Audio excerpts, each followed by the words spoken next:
Start by parking your 2011-2016 Ford F-250 on level ground for safety.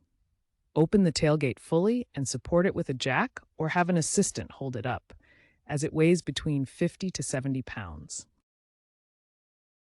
Next, locate the release cable, which is found either inside the cab or under the truck bed. Disconnect it by pulling the clip to release the latch mechanism. Now use a 15mm socket wrench to remove the hinge bolts. There are typically 4 to 6 bolts per hinge, sized 18mm or 21mm depending on your trim level. Finally, carefully lift the tailgate off the truck. Be mindful of the seal and bed liner to avoid damage and take extra precaution to prevent scratches if your truck has an aluminum body. Replacing the tailgate involves reversing the removal steps. Begin by aligning the hinges and latch for proper fit.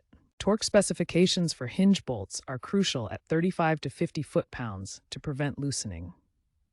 Always use a torque wrench for accuracy. Lubricate all moving parts with silicone spray to ensure smooth operation and prevent wear. Avoid over-tightening the bolts to prevent warping the metal components.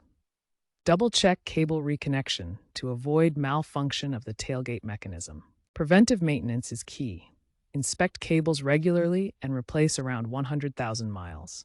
Watch for rust, especially in high humidity areas. Consider stainless steel replacements for durability. Be aware of potential frame damage, especially after collisions. Inspect during the process. Aftermarket options like reinforced hinges are available for increased durability.